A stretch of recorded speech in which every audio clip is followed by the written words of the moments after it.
Good afternoon, everyone, and thank you for joining us for the part 2 of our webinar. Today's webinar is being recorded and the presentation materials will be posted on our website at www.cml.org under Training Materials. For those of you who are not familiar with the GoToWebinar platform, you should see a control panel to the top right of your screen. There's an orange arrow to the left of the panel, which will minimize the entire box. All participants have been muted for this webinar, but we encourage you to ask questions by typing them into the question box on the control panel. Please note the hand raising function is not being monitored for this webinar. We will hold a Q&A near the end of the webinar as time permits, so please feel free to type the questions in as you think of them throughout the presentation. At this time, I would like to hand things over to Alex. Great, thanks. Yeah, thanks everyone for attending today. I'm Alex Funk. I work for the Colorado Water Conservation Board. We are a state agency within the State Department of Natural Resources, focusing on state water planning and policy. And I work on our alternative transfer methods program, which we'll talk more about today, and sort of the role that these innovative water sharing agreements play in addressing different water resource challenges across the state in ways that benefit both agricultural communities and growing urban centers in the state.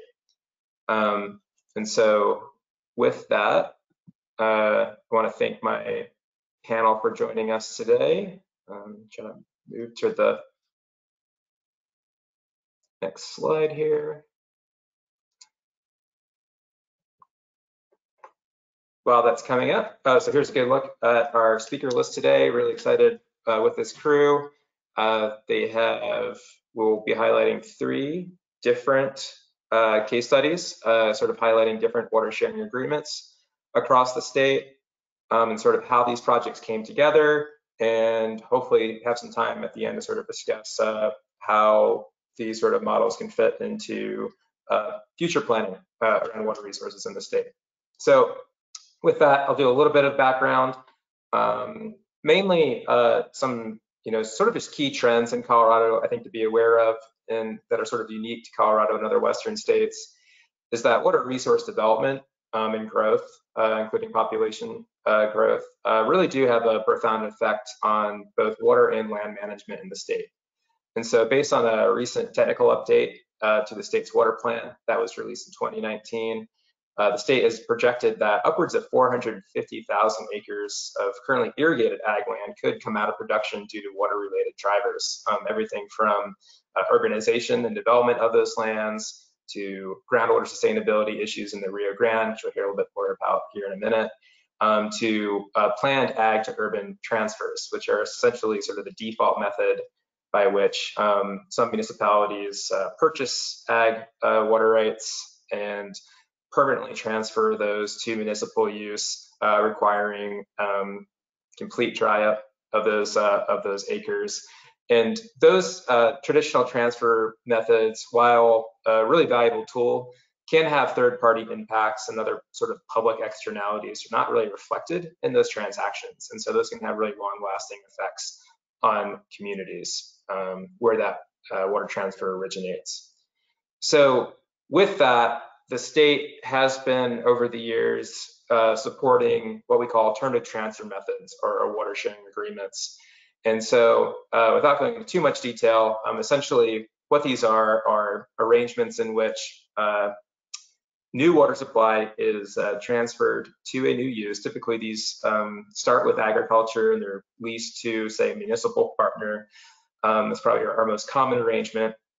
But for all of these, really the key difference is that they tend to happen on a more temporary time scale or have sort of elements to them that mitigate some of those long-term impacts when compared with a more traditional permanent water transfer that we have been seeing. And this is just sort of setting out some of the basic components to what makes some of these arrangements happen.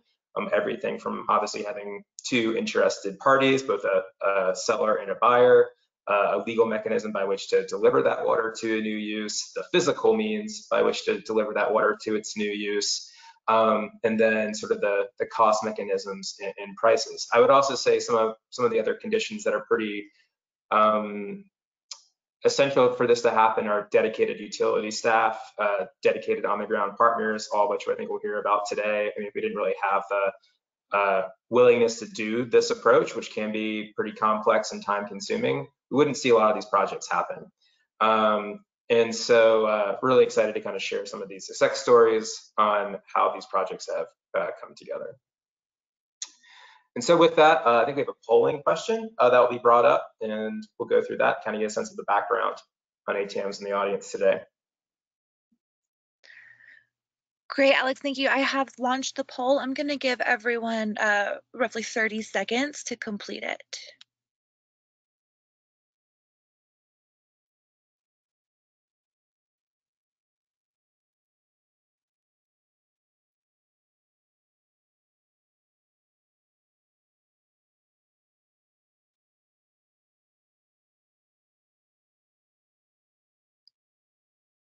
All right, I'm going to close the poll now. And it says 13% are very familiar, 38% somewhat familiar, and 50% are not familiar. Great. Yeah, that's a similar breakdown to what we see, and good to hear that a few folks have actually heard of this term before, and hopefully we'll learn a bit more about how these, some more specifics about these types of tools and how they're addressing water supply challenges across the state. So I think with that,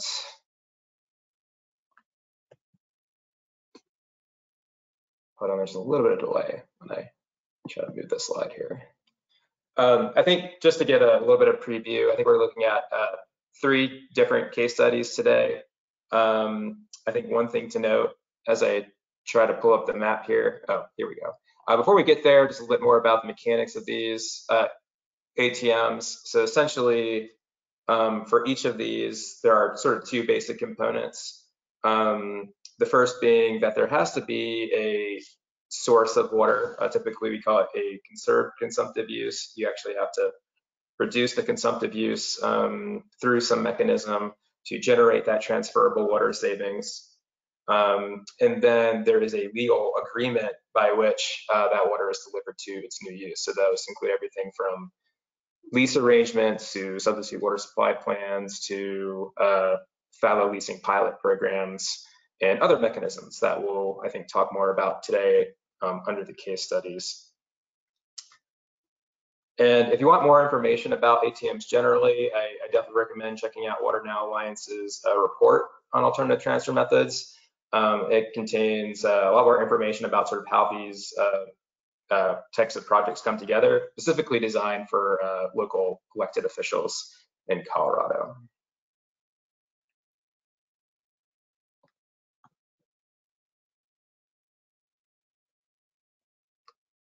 There we go. So today we're going to talk about 3 case studies. We're going to start with Colorado Springs Utilities lease fallowing pilot project, which is based in the Arkansas Basin. We'll then go to the Cactus Hill ATM, which is a really unique sort of model ATM that is looking at addressing some groundwater augmentation issues in southern Colorado. It's a little unique in the sense that, you know, ATMs have historically been more of a front range centric issue, but we are seeing other parts of the state utilize them to address different water resource challenges, and that's, I think, a really exciting development.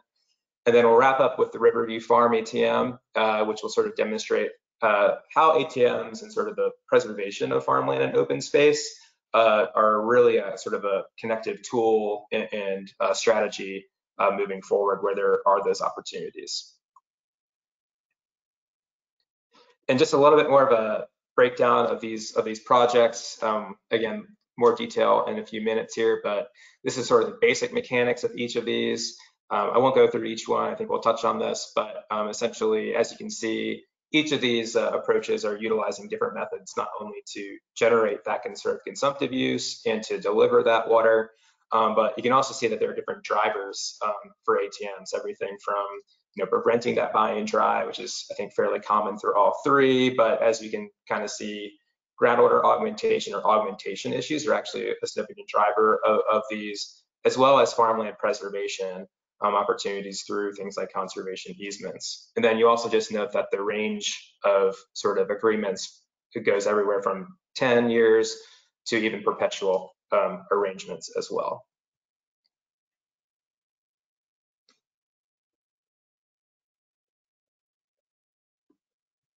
So with that, we'll shift to our first case study, which is the Colorado Springs Utilities Lease Fallow pilot project. With us today, we have Scott Lorenz, who's the Senior Project Manager with Colorado Springs Utilities, and Representative Andy Pico with House District 16. So I think with that, I will turn it over to Scott and Representative Pico to talk more about the Fallow pilot project.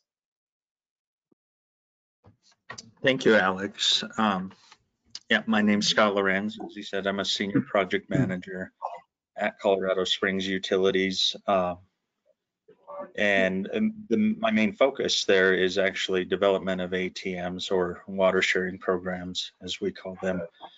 My connection to Representative Pico is he was on Utilities Board at the time that we did most of our recent ATMs. In fact, we had 4 active ATMs within the past 5 years. Today, we're going to certainly focus on the one out in Otero County, Colorado, a lease fallowing project, but we've also done stuff in Bent County and Prowers County and a small one in Pueblo County. Our interest really in this is we understand there's an additional amount of supply that City of Colorado Springs is going to need going into the future.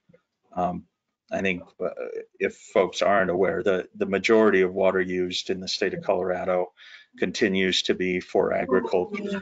And really, even if you meet all the demand of growing municipalities, the majority is still going to be used in agriculture. And that's a good thing. That's something, obviously, that as a state we want to protect. It's part of our history. We want it to be part of our current time and part of our future as well. And it's especially personal for me because I've spent my entire career working in agriculture, whether farming in the San Luis Valley, farming in the Arkansas Valley, or more recently working for the second largest city in the state. And folks ask me a lot the reasoning behind that, why that was my career path. And it really is because cities have a lot of potential to have both positive and negative impacts on rural Colorado. And I was particularly impressed coming in that I felt like Colorado Springs and Colorado Springs Utilities in particular was really focused on how do we do water transfers the right way. A little history is that in 2004, we had done a lease fallowing project, a similar location to where we did now. It was trying to recover our water storage levels following the severe drought in 2002. So, fast forward, we had another drought in 2012. Colorado Springs said, let's get serious about developing ATMs and let's test and see what works. And so the lease fallow project we're talking about today is actually very similar to what we did in 2004. Just as everything in the water world, it's 10 times more complicated than it was in 2004. There's administrative hurdles, legal hurdles, financial hurdles, all of the above to doing these things. And what it really takes, and Alex, I appreciate you saying this, is interested partners on both sides of the equation. We talk to plenty of farmers that don't have a lot of interest in ATM, but especially in the younger generation, we're finding more and more that are interested and are willing to consider things that 20, 30 years ago may not have been considered. For the logistics of a lease fallow project, what you need to understand is it's temporary in nature, it's intermittent in nature. Colorado Springs will get water off of farms, and there's 5 farmers participating, all located under the Catlin Canal in Otero County. They will fallow parts of their farm in 3 out of the next 10 years. That water will be transferred up to Pueblo Reservoir, where it can be delivered to Colorado Springs system. And then at the end of those 10 years, we would have to renegotiate an agreement. And so one key question, and I think that Alex and the folks at the state are really focused on this and thinking through this, is how do you have a perpetual ATM? We don't want permanent dry up of land, but cities, especially when we have 50, 60, 70-year planning horizons, need something that's perpetual. You can't really have water for 10 years and then have it go away. And so we see the lease fallow project as a test to see, can we build the relationships with the farmers? Is this the right financial structure? And is there enough interest from farmers that you could get not just a supply for 10 years, but really a supply that would be able to be trusted 30, 40, 50 years down the road. And as I'll get ready to hand it over to Representative Pico, what I'll say is, and I don't think it should be discounted, that ATMs will be more expensive for the party receiving water, not just a little bit more expensive, significantly more expensive. But with the right leadership focused on the right things, and with one of our other ATM projects, we went to our utilities board and we said, okay, we're doing this project where we will pay the full cost of the water, but we'll only get to use the water half the time, and we will leave the rest of the water for agriculture half the time. And that's completely different than anything that's been done in the past.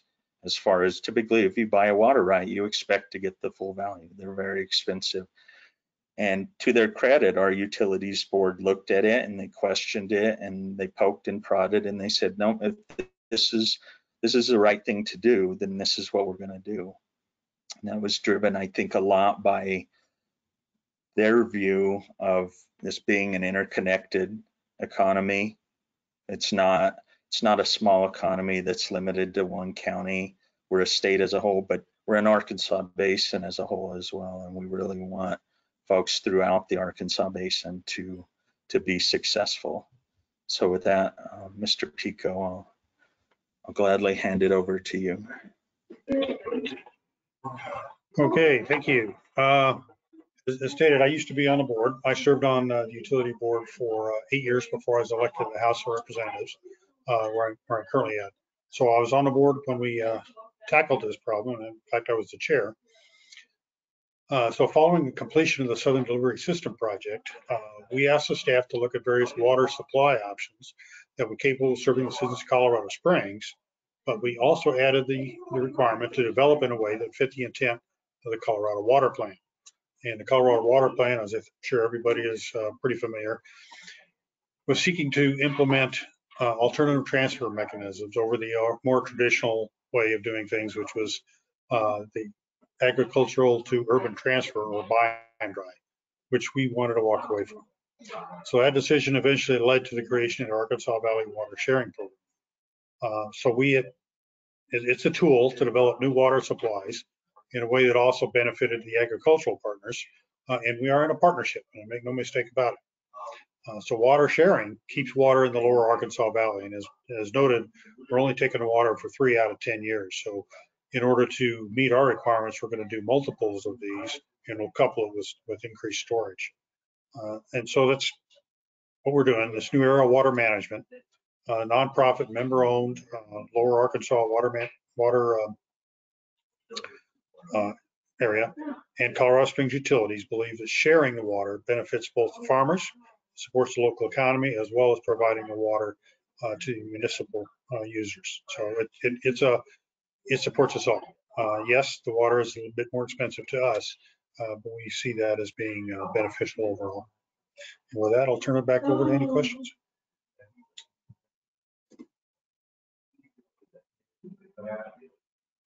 Thanks, Andy, and thanks, Scott. Good overview and sort of the sense of the sort of dynamics that are playing in kind of putting these projects together. And again, really thank you both for your commitment to kind of push for some of these ideas in the Arkansas Basin.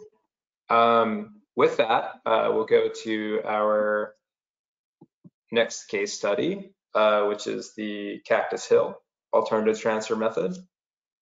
And with us today, we have Alan Law, who is the executive director with the Rio Grande Headwaters Land Trust, and Eric Shiso, with the city attorney with the city of Alamosa. And so with that, I'll turn it over to Alan and Eric. Hi, everyone. I'm Alan Law, the executive director at the Rio Grande Headwaters Land Trust.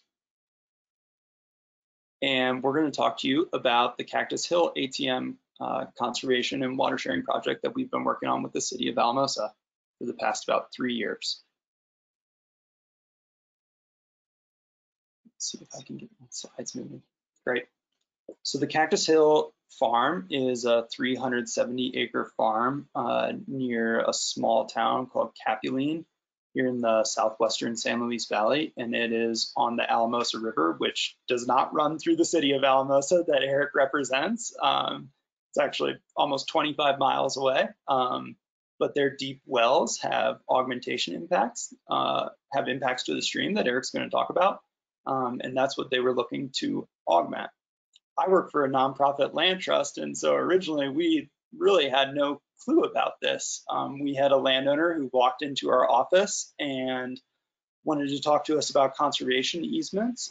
She's a young woman in her early 30s, and they were interested in finding a way to finance sort of a generational transfer of their farm from the father to the daughter, and went down there with Elena, who you can see in the picture on the slide, with actually the next generation yet, not only a little lamb tucked under her arm, but her baby Amalia and the baby Bjorn on the front while she's lambing.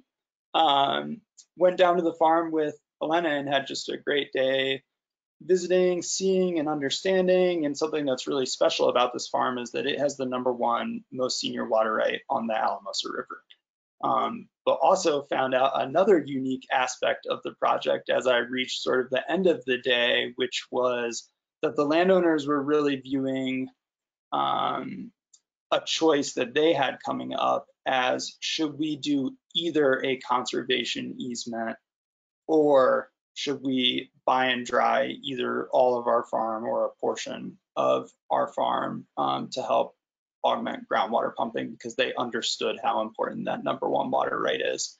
And I can tell you all that if you work for a land trust, something you do not want to hear is that you are in competition with a municipal buyer. And so I sort of really quickly realized that, you know, maybe we could go a little different way on this project and try to work together with the interested municipality. And so I'll turn it over to Eric to talk about the city of Alamosa's interest in the project. Thank you, Alan. Well, the city of Alamosa ran up against the need to augment the impacts that its pumping of its 1,000-foot deep wells causes throughout the San Luis Valley and in one place on the Alamosa River, and had been talking with both the Cactus Hill farm and some other water rights owners to see if we could purchase water to offset our depletions on that river. And it's a small river system on the Alamosa River. There aren't a lot of places to go to purchase augmentation water. And so when you run up against traditional agricultural values who place a high value on preserving their way of life, it can become difficult to shake a little bit of water free for municipal needs. And really, one of the things that made this project, I think, go was that the city was looking at a fairly small impact on the Alamosa River, even projecting 50 years out. And so we were able to work with the landowner to come up with a way to meet the city of Alamosa's needs and also preserve the landowner's needs at the same time.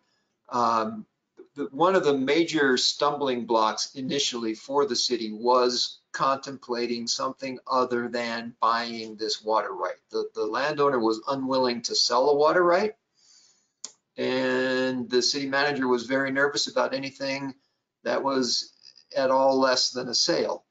And we eventually came down to, and we'll talk about a little bit later, came down to a perpetual lease that both gives the city the right to, or the security to know that it will have this water into the future, and gives the landowner the right to continue to use the water as the city grows into that need. Because when, of course, as you know, when municipalities are planning for the future, we're taking guesses as to what growth may be, guesses as to what increasing conservation efforts may yield in terms of reducing water demand, and kind of balancing that out against supplies. So what we found in Cactus Hill was, as Alan mentioned, the very senior water right.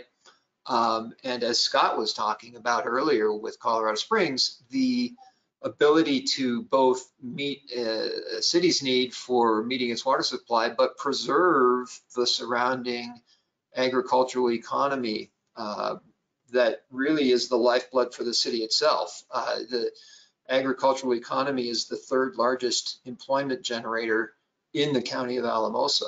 And that's agricultural economy throughout the San Luis Valley, since Alamosa kind of serves as the hub. So the city certainly did not want to cause negative impacts there.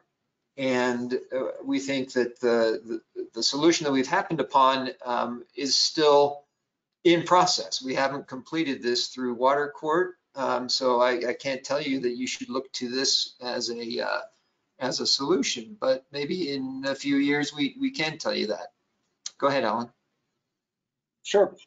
So just to kind of add a little bit of information from Wright's perspective, we're actually sort of unique as a land trust because we weren't really founded to preserve land. We were actually founded 21 years ago after a water export scheme from the San Luis Valley failed. A group of local folks got together and said, well, if we can tie water rights to the land, then we can potentially prevent future water export schemes from the San Luis Valley. And that is very much part of our organizational history, and we always took that to sort of mean not a drop of water is supposed to leave the ranches and farms that we can serve. But you know, the city of Alamosa are not the only wells in the San Luis Valley that are going to need augmentation water. We're about to see a huge shift in water rights and water management here in the San Luis Valley as the wells find ways to augment themselves. And Wright really feels a need to not be a stumbling block to new ways of managing water and to making sure that the wells have the ability to augment, because we don't want to, you know, advantage river ranches with senior water rights at the expense of our farming economy. We're all in it together and want to see the San Luis Valley's agricultural economy succeed. And part of that is going to mean some shifts in water. And that's also part of why we were so excited about this project, is we feel like it provides an opportunity to model a sort of different way of going about acquiring augmentation water rights.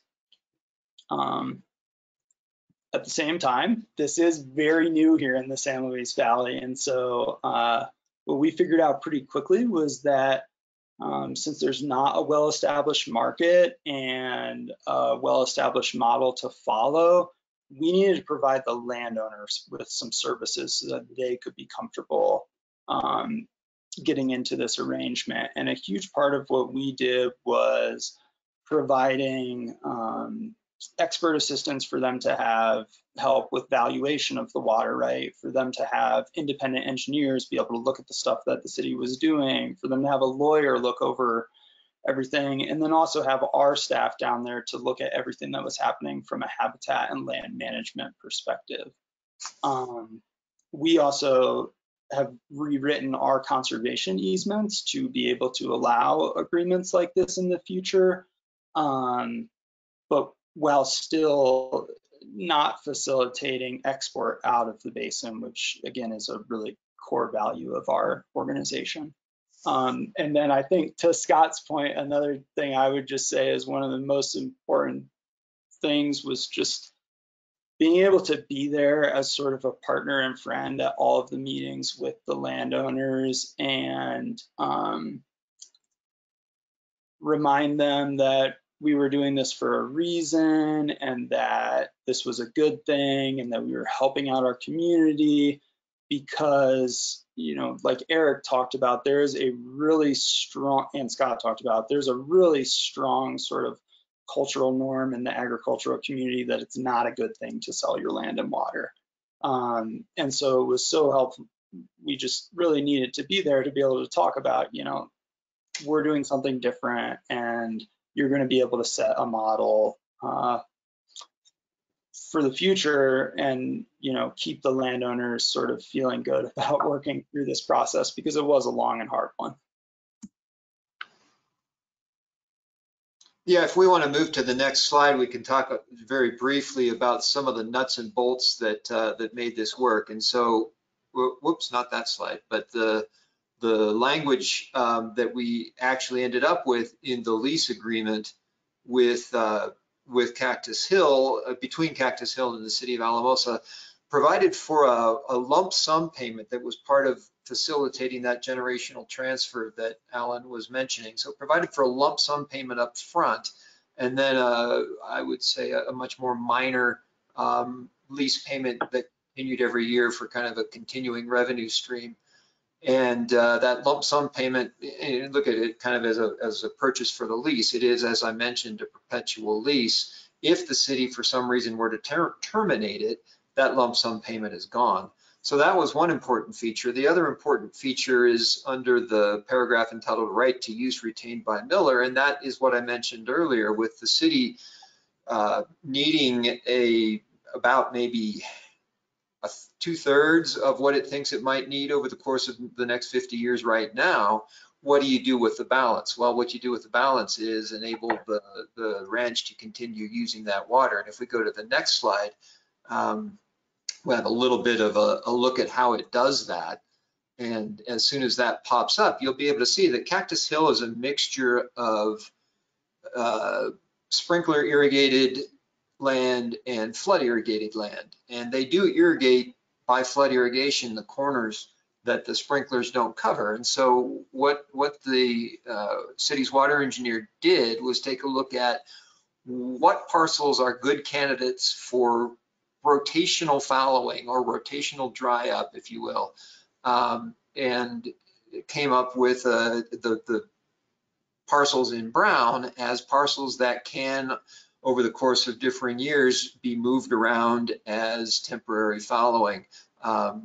Anything that isn't a brown parcel is not going to be affected by this lease, but the lease works by generating consumptive use credits off of rotational fallowing amongst those various parcels, one of them being very slim, you can't even hardly see it. So we did a fairly small level of detail on what those look like. Over to you, Alan.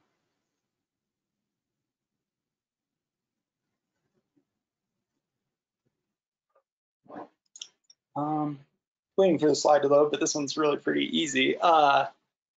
You know, from Wright's perspective, we're kind of through a lot of what we've done on the project. We've now completed the conservation easement that allows this agreement. All the ink is dry on the lease agreements, and like Eric will describe a little bit to close, you know, they're in water court now getting this through. But we were just really excited with this project and have been calling it a win-win-win because it just worked out super well for the landowners. They were able to, between the conservation easement and the water lease, were able to receive about 60% of the total value of their property while resulting in around a 10% dry up of the property that they'll be able to rotate in ways that work well for their operation.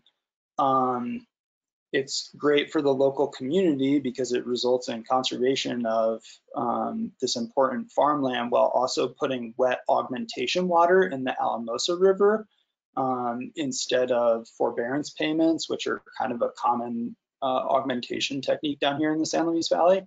And then it works out great for the city of Alamosa because they were able to get the perpetual water supply source that they needed on the stream. So unless there are any questions, that's the Cactus Hill presentation. Thanks, Eric and Alan. And I think we're going to have hopefully some time for questions here at the end. And so if you do have those, I think just please put those in the box. I see a few that are kind of coming in here. And yeah, I definitely want to recognize that this is a really exciting project and really a model for, you know, addressing some of the really tricky challenges that the Rio Grande is facing with augmentation and other groundwater sustainability challenges moving forward. I think with that, I want to turn it over to our final case study here, which is the Riverview Farm alternative transfer method with conservation easement, which we talked a little bit about the value of that in our last case study. And so with us today, we have Carmen Farmer, who's the conservation project manager with Colorado Open Lands. With that, I'll turn it over to you, Carmen. Hi, good afternoon, everyone. As Alex mentioned, I'm Carmen Farmer. I'm with Colorado Open Lands. We are a statewide land trust, so we work primarily to conserve farmland and water throughout the state. I'm based in the South Platte Basin. And so a lot of the things that we've got going on our project are similar to what Alan and Wright are doing with Cactus Hill and combining an ATM with, you know, a conservation easement. And so I'll kind of skip sort of more towards focusing on the producer who's involved and kind of their concerns. Right in our conservation easements, we have flexible water sharing language. Traditionally, we would encumber the water rights and it had to be put to beneficial use on that particular farm. With, you know, the history of buy and dry in the South Platte Basin, we recognize the need to try to share some of that water. And there are a couple of reasons for doing that. Let's see if I can slide this ahead. We see it as Alan mentioned before, there's a win-win for both the communities involved and the producers. You know, for the municipality, they're talking about a secure source of water. When it's encumbered with a conservation easement, you don't have to necessarily worry about another end user coming in and buying that out from under you, your lease or at the end of your lease. And so it provides that security. From a producer or farmer's perspective, it's a way to diversify their income and their operations. In many cases, particularly in the South Platte, with some of these water rights, that's the most valuable asset that these producers have. And so this gives them a way to monetize that. It's really an economic building block for those communities. And so if there are ways that we can build in some flexibility for them, we think it's very attractive. Now, there's one thing to tell that to a producer, it's another to actually give them examples. And so CWCB and some other funders have been instrumental in getting some of these pilot projects off the ground, because there's a fair bit of skepticism in the farming and ranching community with regard to these things, because we just don't know exactly how they work. And so a little bit of what I'm going to talk about is kind of, you know, mechanically, what are the questions that the producers have, and what that looks like, whether or not you're deficit irrigating or you're fallowing, and I'll do that in the context of this particular project. This farm, we were approached by a producer out in Weld County in a little town called Orchard on the South Platte River, which is kind of just northeast of Denver, about an hour up 76. And this is about a 390 acre farm that's irrigated via an augmentation plan. And so the augmentation plan allows for, it's a junior water right, a 1989 water right, but because the augmentation ponds are filled during the off season outside of irrigation, the farmer's allowed to pump at various points throughout the irrigation season. Let me just see. Here's a map, the area in red, you can see the two circles. The infrastructure in place are two center pivots. And the augmentation plan provides for about 505 acre feet of aug water. So a significant source of water down in that neck of the woods, and something that's become attractive to many municipalities on the Front Range, even though this is, 60 miles outside of the Denver metro area. Let's see. So in terms of our process, we went through the conservation easement process, including the flexible water sharing language. We had to get our funders on board, and that included folks like the Natural Resource Conservation Service, which funds a great deal of agricultural easements throughout the state of Colorado, and traditionally has required that all of the water be put to beneficial use on that property. They've changed subsequently with some lobbying on our part to try to make them recognize the need for this. And so the first step was putting a conservation easement on the property, which closed a couple of years ago. And now we're in the midst of the ATM process. And so really focusing on kind of 4 components as we've broken it down in ways to help the farmer understand what's going on. But it's basically a farmland viability analysis, which I'll go through in a moment. And that's taking a look at what's on the farm, you know, how much water's traditionally used in an average year, what it looks like in dry years, and things of that nature. From there, once we knew kind of what we had to market, we started reaching out to municipal and industrial partners, water providers in the area, and water providers not necessarily right there in the Orchard or Fort Morgan area, but also in the Denver metro area, trying to stay within the basin, obviously. And then at that point, that's where we are today. We've been talking to a couple of different providers and working through that. The next step will be to put together a farm and operations plan once we understand a little bit more what our ATM is going to look like, whether it's perpetual, you know, whether it's 3 out of 10 years, if there are 2 consecutive years. All that's kind of up in the air right now. And so that would be reflected in that next step. And then, of course, potentially water court or change of use. In this case, we've got a pretty flexible augmentation plan. And so there's still some question of whether or not water court would be necessary, given the broad range of beneficial uses that are included in the decree. Let's see here, just waiting for this to load. Again, the first step after the conservation easement was looking at the viability of the farm for an ATM. And we're coming up with what it would look like, whether or not we're doing rotational fallowing. And we had, you know, the water engineer involved, water attorney, an agronomist, an economist, and several consultants to help us sit down with the farmer and say, okay, this is what your farm would look like if we were to fallow this particular field. And then we'd also have to, you know, make sure that we were taking care of the soil. We're not just going to leave it out there without a cover crop or anything like that. And so thinking through, okay, well, maybe you need a couple of acre feet to get that crop started. What does that look like? And really bringing the farmer along. We met with the local NRCS office. We had some soil scientists come out and talk to them about the impact on the farm if you pull that water off for a year, if you pulled it off for 2 years. And then thinking through too, also, you know, if there are opportunities to switch from growing corn or, you know, alfalfa to a less intensive crop like sorghum.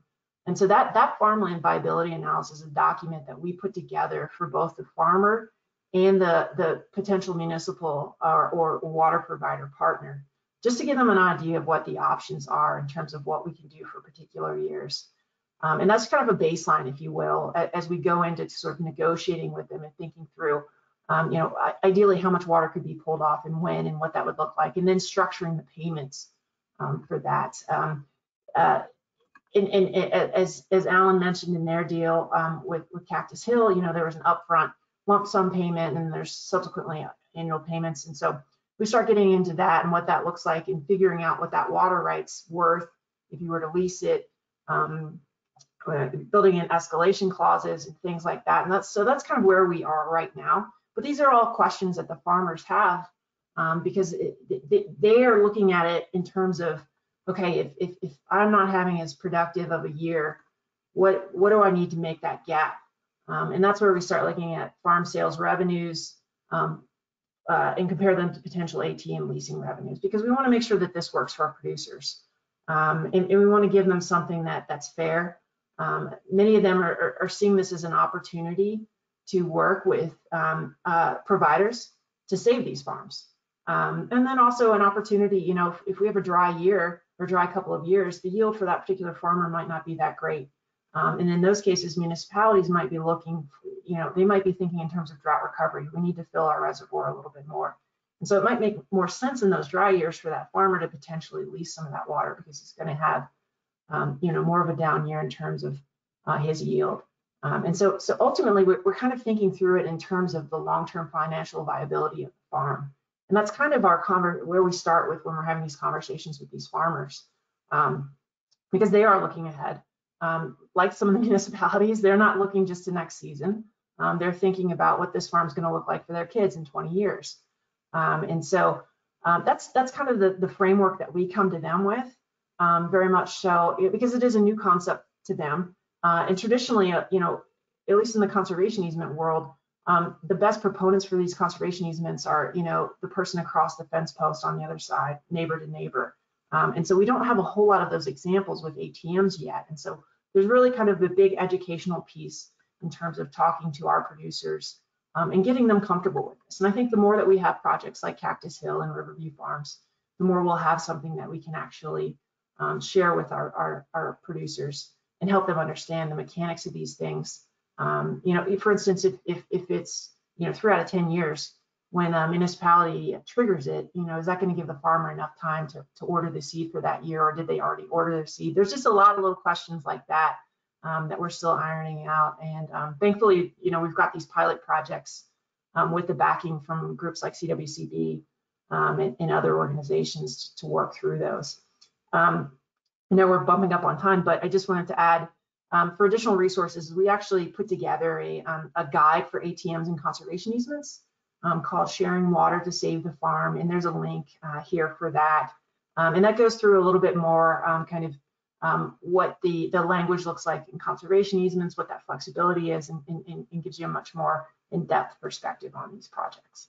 So with that, I'll turn it back over to you all, Alex. Thanks, Carmen, and big round of applause for our entire panel today. It does look like we have, quick little recap. I guess it's for me.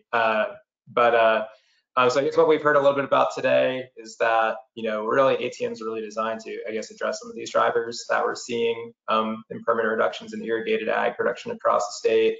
I think as we've heard, each of these are just really complex and unique and sort of tailored to very sort of situational, you know, challenges across in different parts of the state, sort of geographic locations. So I think one of the interesting things, at least for me working on these, is that none of these projects are the same, and that does present a little bit of a challenge that we can't just replicate them over and over again because they are different. But I think we are, the more that we invest in these models and pilots, we are starting to see some sort of like best practices that we're hoping can sort of inform future projects down the road.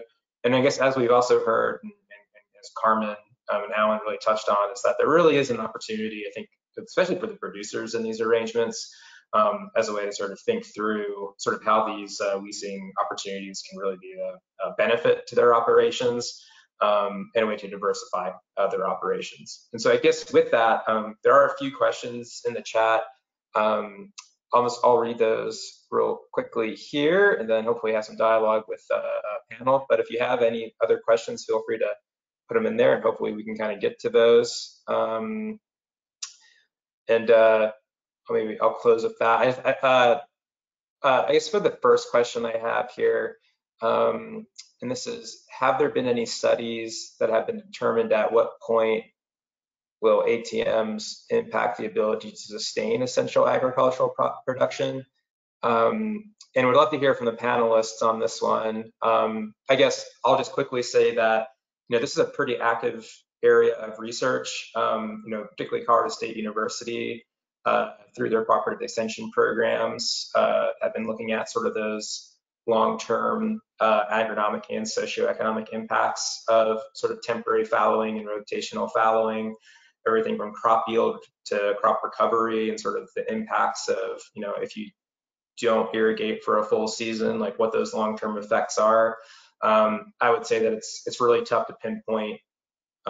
Again, since there's vast ranges in elevation and crop type across the state, you know, it's really tough to like say that one is more impacted than the other, but it's an active area that we're looking at in research. And I guess I'll kind of just in this vein throw it back to the panel and say, and kind of build on Carmen's points in terms of this idea of a farm and operations plan. But, you know, any thoughts on how your collective projects are sort of thinking through how to maybe address some of those long-term concerns from the producer side, and what, if any, sort of mitigation components that your project is incorporating to maybe address some of the, you know, concerns that I think some producers have when entering these arrangements? full panel question. So I'll just jump in real quick. And Carmen, what you were talking about of the on-farm plan, and I think of it as the uniqueness of individual farms. That's going to dictate a lot of what's sustainable long term. And so what may work in the Arkansas Basin on corn and wheat farms may not work in the South Platte, or it may not work in the West Slope or the San Luis Valley. We already know from studies we've done, it doesn't work with vegetable production, right? We talked to the onion farmer and he laughed and said, that's cute that you guys think you can pay that much for water, but I make way more than that.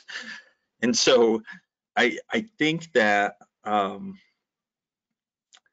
think the sustainability of agriculture, I guess I kind of come at it from a different direction, is agriculture wants perpetuity as well. They want something that works on their side that makes them sustainable long term. When we talk to farmers, they want some of the same things we want of certainty down the road.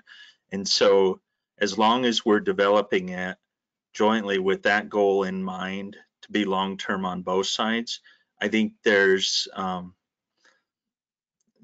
incentives built in to make sure not just is a city getting what they need, but making sure that the ag side of the equation is staying sustainable long term. The last thing you would want to do is set up ATM programs that last 10 or 20 years, and then at the end of 20 years just have the entire farm dried up. You need to, if we're serious about protecting agriculture, then it has to get the same perpetuity. Thanks, Scott. Any other panelists want to sort of weigh in on this question? I definitely agree with Scott. I think, and what you said too, Alex, I think it definitely is a property by property thing, and would say that's not just about the land and water, but it's also about what the landowners want to do on that property. Like down here in the San Luis Valley, you can absolutely save a ton of water by switching alfalfa to like triticale or something like that, that folks might not want to cut. Well, you couldn't cut for hay 3 times in a year, but if you have a large cattle herd, being able to go graze that cover crop might be just as valuable to you, as long as you're being compensated for that change. And so I just think there's a lot of factors involved. But in general, at least from sort of the land trust side, I think if you started to talk about sort of more than 50% of the water being gone, that's probably where my antennas would raise up, and I would want to see a really good plan for how that land's going to be managed. Thanks, Alan. So we do have one other question from the audience here at this point. So it's like tough to read it, but seeing ATMs require fallowing, crop rotation, and other water usage reduction practices. I think essentially, are there similar conservation mandates or requirements placed on the municipalities in engaging in ATMs? And I guess I will open this up to the panel, but I guess I'll just sort of briefly highlight that I think as we discussed, for each of these case studies, all of these are willing voluntary transactions between both the producer and the end users. And so, and there is no sort of mandate to participate in these. These are, again, sort of an optional strategy that these different water users can participate in. And while, yes, they do require a reduction in consumptive use on the side of the source of water, that is largely due to the quirks of Colorado water law and avoiding injury to other water users and to avoid expansion of water rights as these are moved different places. And so there is a method or sort of a reason behind why we have to sort of approach these in a unique way to avoid, again, broader impacts to other water users and to comply with state water law. With that, we'll definitely open it up, particularly to our municipal partners, on sort of your thoughts and questions around sort of the legal mechanics or sort of why we're sort of limited in terms of the approach of how these projects come together to address a lot of complex issues at once in that change proceeding. Yeah, I'll be interested to hear Eric's thoughts, but one thing I'll say, and just maybe a point of education for folks on here, there's no limit, or I haven't found a limit yet of farmers that want to sell and dry up their farms. And so that's why I was crediting Andy and the work that Utilities Board did, because on the demand side, they're making a decision that isn't necessarily the lowest bottom dollar decision. They're looking at the greater good. But all that fits into a context. The majority of dry ups going on in the Arkansas Valley are ag to ag transfers. And that's folks wanting to pump wells instead of use detrites that may not be as stable as they want them to be. We see a ton of folks moving off of wells on the Ogallala Aquifer and moving into the Arkansas Basin. And so I guess what I would say is there's a struggle and there's a tension as we're setting up ATMs, that they're more complicated, they're more expensive, and we have more competition for water than we've ever had in the past. And so what CWCB has done a particularly good job of doing is trying to incentivize, trying to set up through grant programs, through legislation, set up ways to streamline the process and make it a little bit easier to just help balance that playing field again. Because I don't want folks to get the impression that if you just take care of the municipal demand, that agriculture is going to stay static over the next 100 years. It's changing rapidly for a whole host of reasons, and we're only one small part of that, and we want to play a positive role, but we have to play that in the context of what's going on in agriculture as a whole. And I may have lost a little bit of the thread of the question, but one of the aspects of the situation that it brings to mind in the San Luis Valley is that the valley is still suffering PTSD from a water export scheme that was prevalent in I think it was the late 80s, early 90s. And there is, again, that very strong culture of preservation of the agricultural way of life. And certainly the city of Alamosa, and I would wager every city in the valley, and I've heard it from Scott and Andy as well, for larger cities, is a city can't with a straight face go looking for sources for water to meet its growing needs without at the same time focusing a lot of energy on conservation, because it maybe stemming from that whole PTSD issue, but you've got to have this process go with willing parties, and the only way you've got willing parties is if both sides think that the other is working in good faith. And if a city is just making no effort whatsoever to minimize its use consistent with both our current climate and our changing drying climate, we're not going to find those willing partners. That's a really good point, Eric.